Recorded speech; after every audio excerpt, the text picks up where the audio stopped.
Dit is voor de vastelovens gekken, de wauzen, de tadua's, de hampelemannen, de kritische faatsen in den optocht. Die anders denken, niet aan regels gebonden zien en niet bij de pakken neer willen zitten.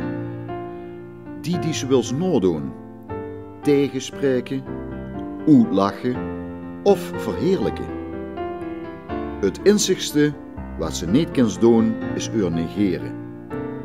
Omdat ze dingen veranderen, ze vernieuwen, ze verbeelden, ze helpen, ze ontdekken, ze creëren, ze inspireren, ze maken de vastelovend.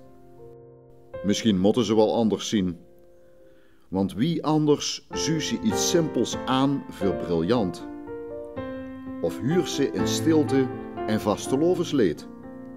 Of zuurt ze in de wolken den optocht voorbij komen? Jokus maakt het mogelijk voor u. Terwijl sommige uur zijn als wauzen, zijn wij genieën.